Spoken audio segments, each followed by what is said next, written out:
Comment utiliser la loi de Pareto 20-80. Bonjour, je m'appelle Stéphane et si vous cherchez à créer votre business en ligne, bienvenue sur cette chaîne qui travaille à domicile. Abonnez-vous et cliquez sur cette petite clochette de notification qui vous permettra de ne rien louper. La loi de Pareto, la méthode de Pareto, le principe de Pareto, la règle des 20-80, le principe des 20-80 et même la loi du moindre effort. De toute façon, vous pouvez tourner ça dans tous les sens, vous finirez toujours par retomber sur Vilfredo Pareto. Un vieux gars, un mathématicien, il a fait un truc avec les maths, il a dit 20-80. Il a dit en gros, pour simplifier, 20% de nos actions donnent 80% de résultats. Alors nous, on veut savoir quels sont les 20% qui donnent 80%. Bien sûr. Alors pour ça, on va s'appuyer sur ce livre signé Richard Koch et qui nous propose donc la loi du moindre effort. Et si vraiment ça vous intéresse, je vous mets là-dessous en description si vous voulez le lire en entier. Cela dit, nous, on va d'abord essayer de l'adapter à notre boulot d'entrepreneur, quels sont les 20-80 pour entrepreneur. Puis à la fin, je vous mettrai les 10 principes. Les 10 principes qui vont vous aider à réussir, quel que soit d'ailleurs le domaine dans lequel vous avez décidé d'agir à 20%, pas plus, pour avoir 80% de résultats. Bon, d'abord, en tant qu'entrepreneur, on a le droit de savoir où sont nos profits. Et pour ça, il faut s'intéresser à nos produits.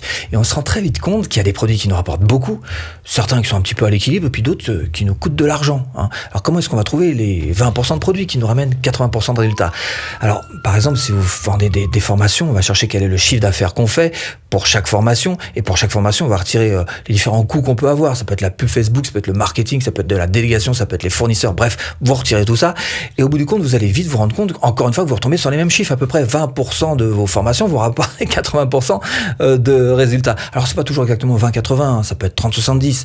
Mais bon, vous avez compris l'idée, Voilà. Bon, alors c'est important de savoir pour vous quelles sont les formations qui fonctionnent vraiment bien pour pouvoir focaliser dessus. Les clients, pareil, les clients. Peut-être que vous vendez à des particuliers, auquel cas vous vous rendez compte que, vendre en 5 fois, par exemple, c'est pas quelque chose qui marche très très bien. Et hop, on supprime. Peut-être vous vendez à des business en une fois, ça marche très bien, parfait, on garde. Peut-être que vous allez vendre, livrer des produits à l'étranger et que ça vous coûte très cher. Allez hop, supprime ces clients-là. Et on va ne garder que les 20% de clients qui ramènent 80% de résultats pour pouvoir focaliser dessus. C'est bien l'objectif. Focaliser dessus, ça veut dire pouvoir les favoriser. Ça veut dire aussi chercher à les fidéliser. Et finalement, cette méthode, est-ce que c'est pas aussi une méthode de trouver son avatar client ? Bon, et comment réaliser un bon chiffre d'affaires avec cette méthode de Pareto ?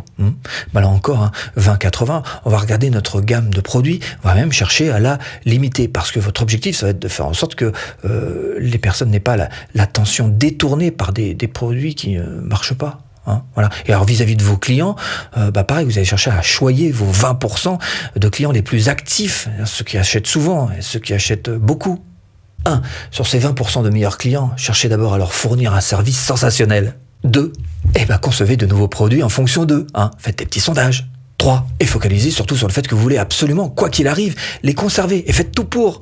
Et toujours 80-20 pour le vendeur. Le vendeur, ça peut être, les pubs Facebook, ça peut être votre site par exemple, s'il y a plein de liens d'affiliation dessus, ça peut être les pubs sur Google, ça peut être des vidéos YouTube avec des thèmes particuliers. Bref, regardez quels sont les supports les plus vendeurs pour vous. Et après, comment est-ce qu'on fait ? Par exemple, si vous avez un tunnel de vente, regardez un petit peu les stats, et vous regardez quels sont les 20% qui rapportent 80%. Et là, encore une fois, vous allez chercher qu'est-ce qui performe le mieux pour vous.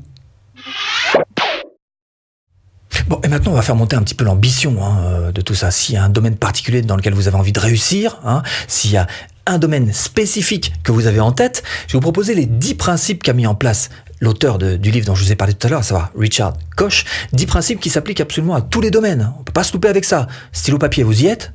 On y va. 1. Spécialisez-vous. 2. Choisissez un créneau que vous connaissez particulièrement, que vous appréciez et dans lequel vous pourrez exceller. 3. Ayez conscience que savoir égale pouvoir. Donc ça va être à vous de tirer le maximum de votre savoir pour devenir le plus compétent possible. 4. Identifiez le marché et les clients qui apprécient le plus vos services. 5. Repérez les activités où vous avez remarqué que 20% des efforts rapportent 80% des récompenses. 6. Recherchez les meilleurs et apprenez avec eux. 7. Visez le travail indépendant le plus tôt possible. 8. Recrutez des créateurs, des employés dont la valeur surpasse le coût. 9. Sous-traitez les sous-domaines qui ne relèvent pas de votre compétence. 10. Utilisez l'argent pour créer des surplus de valeur supplémentaires. Par exemple, automatiser, si tant est que ce soit plus économique. 11. Dernier petit conseil bonus, et celui-ci vient de moi. Apprenez formez-vous. À la vente, par exemple. Quoi que vous fassiez sur Internet, il va falloir que vous vendiez. Donc, apprenez à vendre. Et pour ça, formation offerte. Là, pour apprendre à vendre facilement de A à Z. Bon, j'espère vous avoir un petit peu aiguillé dans cette botte de foin. Je vous dis à bientôt en vidéo.